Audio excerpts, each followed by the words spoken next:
Naitay Kapuso, pahiram po ng 20 minutes ng inyong hapon. Ako po si Boy, and welcome to Fast Talk with Boy Abunda.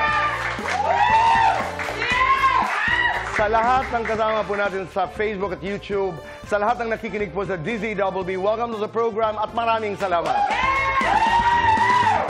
Happy birthday to our makeup artist, Rogelio Yoli Sata.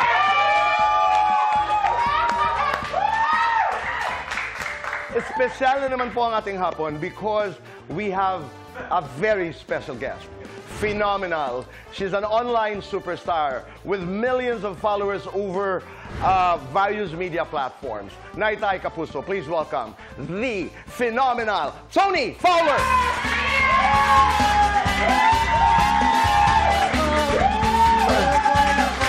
Maraming salamat. Hi! Welcome to the program. Sabi ko, pag nakita ko si Toni, kailangan may instructional ka agad. Turuan mo ako mag-twerk. Okay, sige. Turuan mo lang ako. Turuan mo mag-twerk. Okay, parang po tayo sumasakay ng jeep. Jeep. So parang aalog kang ganyan. Aalog ako. Huwag masyado. Ako lang muna, ha? Basta iba mo na. So ngayon, kayo po, magbe-bend po kayo ng gano'n. Nakahawak sa tuhod. And then? Yeah, tapos saka umaalog ng gano'n. Okay. So dito, ang basa, parang umaalog sa jeep. Yes, sa hawak sa tuhod, tapos dalawa. hawak, okay. Yan, ganyan po. Okay. Parang, okay naman po. Yun na yun? Yun na yun. So, okay. Oh, so imagine ko umaalog. Subukan mo siyang, Susan. Yeah. Subukan mo. Alog. Yes. Alog. Tuhod. Minsan pwede pakaliwa, makanan. Yan. Makanan. Pakaliwa. Makanan. Maraming salamat. Kumusta ang buhay? Itong tinatamasa mong tagumpay, is it something that you dreamt of? Sobra po. Talaga? Wala nang bata po ako. Like, ito po ngayon, sobrang pangarap ko po ma-interview. Oh. Ganon. Pangarap ko po na may maging curious sa akin, sa buhay ko. Ganon Okay. po. Kasi ang dami kong nabasa tungkol sa'yo. I was doing research on you. Meron nga, nung bata ka pa, parang nagkukunwari kang ini-interview ka. Yes po. Talaga nasa isip mo yun? Yes po. Nasa isip ko parang may nag-i-interview sa akin. Tapos, salamin lang ako. Tapos sumasagot ako ng mga questions. Yun lang. Nag-iisip lang din pa ako ng mga tanong At mag-isa ka nito? Yes, mag-isa lang po ako. Mga grade 2 ako, grade 3, gano'n. Ano yung mga tanong na sinasagot mo? Kung ba't maganda yung balat ko, silalagyan ko ng pulbo. Yung pa yung mga sinasagot kong tanong. Okay. Pinangarap mo ito and you're living, is this the life? I mean, you're happy with this life? Yes po. Oh, nakikita kasi sa mga vlogs eh. Yes po. Hindi ako natulog kagabi, pinanood ko lang. Napakadaming mga vlogs ang napanood ko. At nakikita mo naman doon na napakasaya mo. Sabi ko nga kina RD, my head writer, alam mo, ang dami mo napanood ng vlogs ni Toni kagabi. Ang dami nilang sasabihin, pero anong meron ka? You have a good heart, you're so forgiving. Thank you po, thank you. Oo, napakamapagpatawad. Yun Yes, yung aking takeaway, ha? Yun yung aking natutunan. But I'm going ahead of the story. Sa laban sa buhay, Toni, kailan ka tumatahimik? At kailan ka tumatalak? Sa una, tahimik lang po talaga ako sa umpisa. Yan ang kanta, di ba? Tahimik lang talaga ako sa umpisa. Yes po. How does it go? How does it go, the lyrics? Ako'y tahimik lang sa umpisa. Huwag na yung iba. Sa umpisa lang. Okay. So, tumatahimik ako syempre sa simula, kakapa ka. Tatahimik ka din kung may sitwasyon ka ba. For example, pag buntis ka, hindi ka nasa right state ng mind mo, di ba? Huwag kang masyadong mapusok sa emosyon. Ganon. And siguro, depende kung tama ba ako o mali. Iniisip mo yun, proseso mo yun. Okay. Kasi nakikita ko yun sa vlog eh. Nakikinig ka, nagmamasid ka. So as a person, that's your process. Yes. Tahimik ka sa umpisa. And then, kailan ka lumalaban? Kailan ka tumatalak? Ay, pinakatatalak agad ako. Wala nang tahimik sa umpisa yun pagdating sa mga anak ko. Yun ka agad. Pagdating sa family ko. Yun, dun talaga ako natitrigger. Kasi alam naman ng lahat na yun din yung, parang puso ko eh. Doon ako tatamaan, doon ako masasaktan. So doon ako napapalaban talaga. Huwag kakantiin ang pamilya ko. Huwag ang pamilya ko. Oo. Parang naririnig natin yan sa maraming tao. Parang ako na lang, ako naman ang nasa sentro. Yes. Huwag lang idadamay ang aking mga anak. Huwag lang idadamay ang aking pamilya. How are you and your mother? Ang mother ko, nag-usap kami. Pagtas na mag-usap, hindi niya ako gustong pakinggan ng buo. So, anong nangyari? Nag-sorry ako sa kanya. Pero hanggang doon na lang ako. Kasi, ang gusto ko kasi magkaroon kami ng boundaries pagdating sa anak ko. So sa nakikita ko, hindi niya gagawin. Hindi porket kasi lola ka, pwede kang, ay, ito ang desisyon ko, ito ang sasabihin ko. Hindi pwedeng ganun. Kung, para sa akin kasi, kung hindi maayos ang relasyon namin bilang mag-ina, ayoko masira yung akin sa anak ko. At kailangan maintindihan ng mami ko na hindi ko kakalimutan na maging anak. Pero bilang magulang na ako ngayon, ang priority ko, mas piliin maging magulang kaysa maging anak muna. So, una yung maging magulang kayo. Kasi kung pagiging anak lang, Tito Boy, sorry ma, lulungkot na lang ako. Ano ba naman ang ano? Pero hindi kasi po pwede kasi hindi po pwede makakarinig ang anak ko nang hindi ka mahal ng mami mo, nagagaling pa sa lola. Nang dahil lang sa hindi pagkakaunawaan. Yun ang ano ko, na hindi po pwede. Ano ang gagayahin mo at ano ang hindi mo gagayahin sa mama mo in the context of raising Tyronia and Tyrone? Yung gagayahin ko, yung hindi ko gagayahin sa mami ko, siguro sa tingin ko yung hindi ako nakikinig sa anak ko at hindi ako nagsusorry. Kasi ako nagsusorry ako sa anak ko. Kahit kay Tyronia? Yes. Gagayahin ko naman sa kanya yung kung paano yung sipag at tiyaga at tatag niya para buhayin yung mga anak din niya financially. Kasi gano'n ang mami ko eh. Siya lang, single mom, matapang ang mami ko. Magandang kombinasyon. Si Yes. Tyronia, sa mag-vlogs again, napakabuting bata. Yes po, Oo. nakakatuwa. Katulong ko ang pamilya ko din ng ate ko sa pagpapalaki sa kanya. Totoo. May sense of it. Napanood ko yung pinaka-recent na vlog niyo. Makikita mo yung bata eh. Yes. Magalang, nagtatanong, alam niya kung saan siya uupo. Parang hindi ko siya anak. Ano ko ba talaga yan? Opo, gano'n. Tapos yung mami, gano'n yung mami. Sa laban sa buhay, Tony, kailan ka lumalaban at kailan ka umaatras? Nothing to do with your family. I mean, kailan ka lumalaban at kailan ka umaatras? Pagdating sa wala ng family, Oo. Walang usaping pamilya. sa laban siguro kapag aapihin ako. Hindi na kasi pwede yun. May mga panahon na... Naapi ka ba? Oo naman. Oh. Yung mga sekreto na alam nyo naman yung totoong storya, hindi ako nakampihan, tas humingi ka ng tulong, hindi ka tinulungan. Yung ganon, ganong pakiramdam, may ng tulong talaga umiiyak ka na eh. So pag aapihin ako, lalaban ako. Kasi wala ka naman choice eh. Di ba, Tito Boy? Tama. Oo. Kaya pag wala kang mga magulang, tapos hindi ka favorite ng family, wala ka ding mga kuya, di ba? Tapos yung ate ko din, taga-sumbong, sa akin daw susumbong. So wala kang choice kundi maging matatag lang. Oo. I think hindi ako lalaban kapag sayang sa oras. Kasi pag tumatanda ka, may isip mo, yun pala talaga ang hindi mo na mababawi yung oras. No? Meron kang ganun. Yung para bagang, kung magsasayang lang ako ng oras, wag na.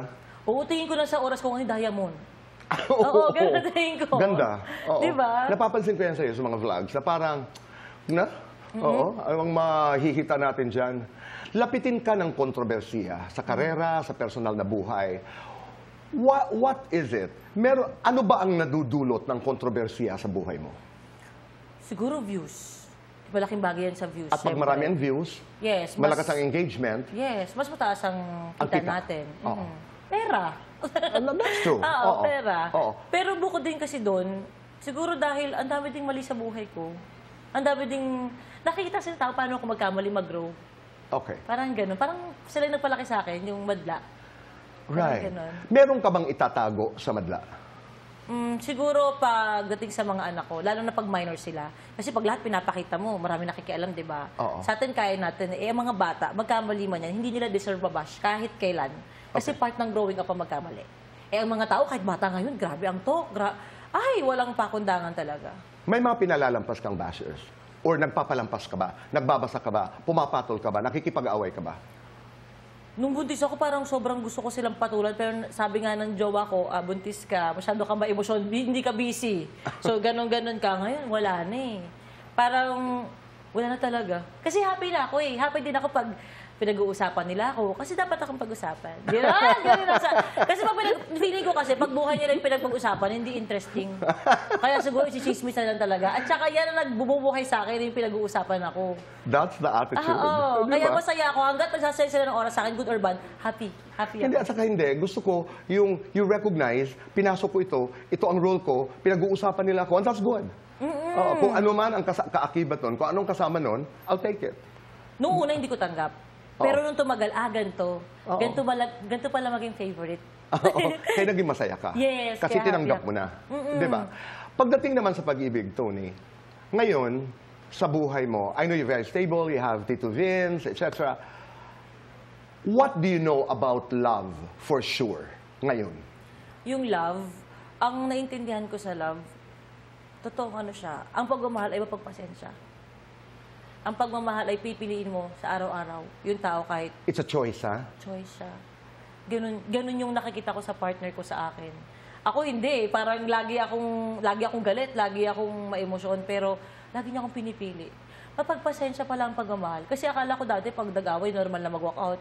Oo. Normal na mag-blockan kayo sa Facebook, normal na magsigawan kayo, or mamura ka. Hindi pala ganun ang love.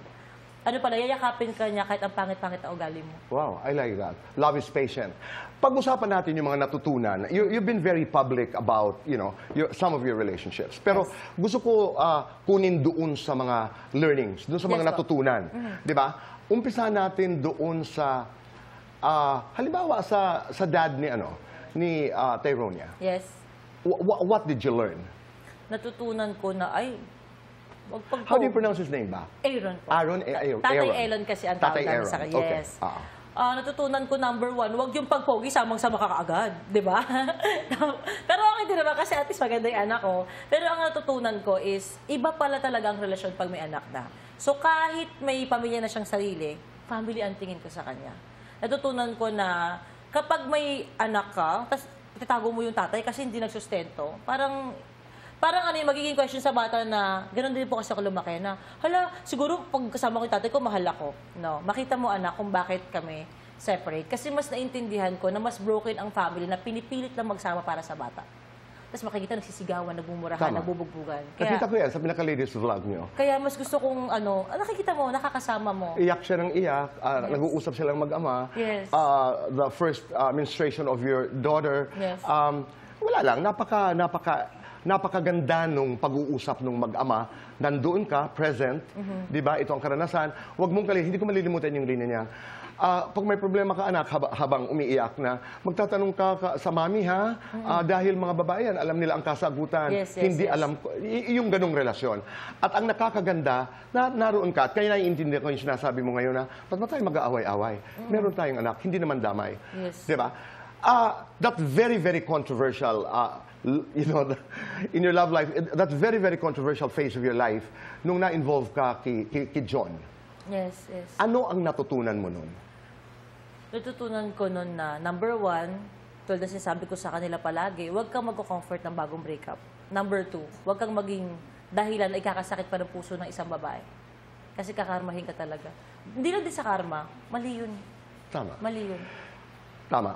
Oo. Mali siya. I totally agree. Except that in your story, sa pagkakalam ko, hindi mo kasi alam eh. Nung umpisa. Magulo Oo. talaga siya. Oo. Pero ang number 3 po na pinaka naintindihan ko is, attention is not love.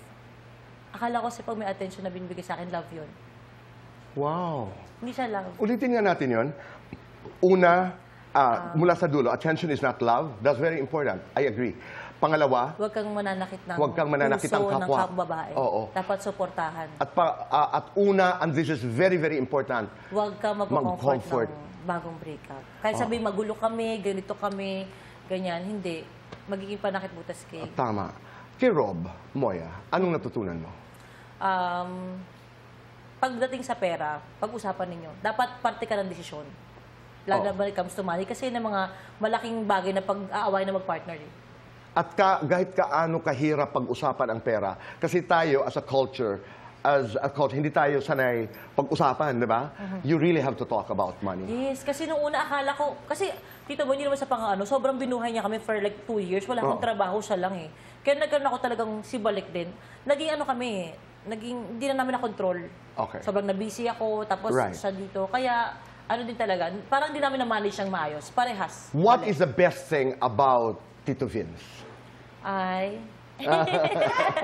What is the best thing about Vince? Hindi, ang gusto ko kay Vince ay meron siyang mabuting puso. Akala ko kasi dati, kailangan mabait lang, okay na. Kailangan palang hanapin mo sa tao, yung may mabuting puso. You have to have a good heart. Meron siya nun. Oo. Hindi siya nag-isip ng revenge, o ng galit, o ng... Hindi siya ganun.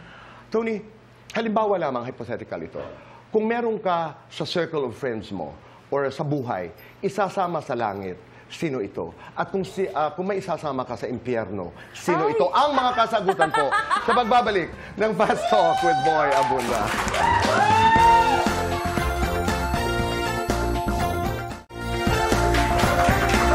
back on the show.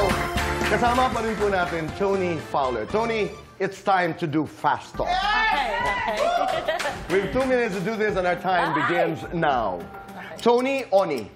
Oni. Tahimik, maingay. Ay, maingay. Talakera, laitera. Talakera. Mainit, malamig. Mainit. Mabilis, mabagal. Mabilis. Malaman, mayaman. Mayaman. Malambing, maharot. Maharot. Masarap mahalin, mahirap mahalin. Masarap mahalin. Todo kayod, todo bigay. Todo kayod. 1 to 10, gaano ka kayaman? Ay! Secret yan! Secret! Hindi pwede. 1 to 10, gaano ka kaselosa? Ay, 10. Kaminin ko na. 1 to 10, gaano ka kabaliw sa pag-ibig? 10. 1 to 10, bahagi ng katawan na pinaritoke mo? Lahat. 100%. 1 to 10, Lagpas ang 10. bilang ng naging ex mo? Ay! Lagpas din ng 10. Ang dami na din talaga. Tony sa umaga o Tony sa gabi? Ay, Tony sa gabi. Tony online, Tony in real life. Tony in real life. Guilty or not guilty, may pinagsabay na relasyon. Guilty. Guilty or not guilty, nanugod ng babae. Guilty. Guilty or not guilty, na-scam ng kaibigan. Ay, guilty. Guilty or not guilty, niligawan ng may asawa. Guilty. Guilty or not guilty, na in love sa may asawa. Guilty. Guilty or not Ay! guilty, naisipang tumakbo sa politika. Ay, Not guilty. Gagawin kang leading lady, sino ang leading man? Ay, si Jowa. Gusto ka, Jowa. Sino ang kontrabida? Ay, hala, ang hirap ng ganyan. Bahala na. Ako na lang. Oo, ikaw na siguro. Lights on or lights off? Lights on. Happiness or chocolates? Happiness. Best time for happiness. Anytime. Complete this. Ako si Tony Fowler, isang babaeng... Totoo at palaban. Oh! Thank you, grabe. Nakakatawag ka pala yun, no? Oo. Tony, what kind of a mother are you? Process. Parang nasa proseso pa ako. Work in progress. Yes, parang ganon. Ganon Oo. ako. Inaalam ko kung ano ba yung dapat, ano ba yung tama. Kasi alam mo lahat naman ng nanay ganon eh. I think kahit yung mga naturuan na talagang may mother talaga, na nurture ng bata, I think nasa learning process din sila. Pero gusto ko yung pakikipag-usap mo sa anak mo. Yung, ano yan, does that happen, every day in your life? Na talagang nag-uusap kayo ni Tyronia? Napaka-importante kasi talaga ng usap. Lalo na pag, sabi medyo magkalapit kami ng edad, hindi, di ba? So, Right. minsan parang tropa din kami. Minsan nilalaro ko, minsan mainit ang ulo ko, minsan very strict ako, minsan maluwag ako. Talagang naglalaro ako ng ganun. At wala kang itinatago, no? Wala, lahat Alam niya? sinasabi ko. Oo. At naiintindihan niya? Yes. Oo. Yan kasi ang turo sa akin ng mama ni Vince. Ang sabi niya kasi sa akin na kailangan, sabi mo sa anak mo, kasi wag niyang malalaman sa iba, kasi magmumukha kang sinungaling sa anak mo. So lagi akong, okay, ako una magsasabi, anak ko una ko nasabihan, anak ko una kong makakaalam nito. Wow. Oo. Sabi ng, you have a very good relationship with the mother of Vince. Yes po, yes po. Ganda naman. Mabait ang mama niya kasi nakikinig sa akin. Hindi. Ang maganda nun ay huwag mong hahayaan ng anak mo ay malaman sa iba ang kung ano man ang nangyayari sa'yo. Yes. Because she will think na ikaw ay hindi nagsasabi ng totoo. Yes, kasi kahit hindi mo sinabi, wala ka namang pinagsinungalingan, ang isipin niya, ang mami ko nagtatago, sinungaling yan. May mga dapat itago, may mga dapat na mauna siya. Ano man ang sabihin sa'yo, anak, ito ang statement ni mami. Ngayon, kapain mo, ito yung totoo nangyari. Right. Hypothetical, kung may isasama ka sa langit, sino? Kung sino ang isasama sa impyerno, sino at bakit? Kung may sasama ako sa langit, syempre yung mga anak ko. Di ba? Oo. Para sama natin si Papa Jesus, gano'n. Masama ako sa impyerno, yung jowa ko. Oo. So, masama tayo sa hirap. Magsisiya mong nakilala mo. Magsisi ka. Kasi feeling ko, hindi siya magiging impyerno yung pakiramdam pagkasama ko siya. Oh, Siya ang sasalo ng lahat. Gano'n. Napakaganda naman nun, di ba? Ako ilalabas ko ang aking mahiwagang salamin. Nasa harap mo ang mahiwagang salamin. I-describe mo nga ang babaeng nakikita mo. Number one, napakaganda. Napakatapang. Grabe, buhat bangko talaga ako dito. Napapapayat pa sa ngayon at mahal yung sarili. Kasi lagi ko yung sinasabi sa kanila na kahit anong sabihin ng ibang tao, wala kang pakialam. Yung respeto, sige, wag. Pero kailangan sisiguraduhin mo na pag nakikita mo ang sarili mo sa salamin, mahal mo yon. At ano ang sasabihin mo sa kanya, sa babaeng nasa salamin? Magpakatatag ka, marami ka pang pagdadaanan, marami ka pang matutulungan, at mahal na mahal kita. Tony, many years from now, people will look back. how do you want people to remember Tony Fowler? Isang mabuting tao. Oy. Nagkakamali, pero nagiging tama, natututo. Totoong tao. Mabuti. Ayun, so po. Maraming salamat. Thank you so Salamat much. sa pagdalaw. Thank you Salamat po, sa thank you, pagdalaw. Thank you Salamat so sa pagdalaw. much. Thank you. Thank you so much. Naitay Kapuso, the one and the only Tony Fowler. Thank you, thank you. Kita-kita ho tayo muli bukas. Goodbye for now and God bless. Yay!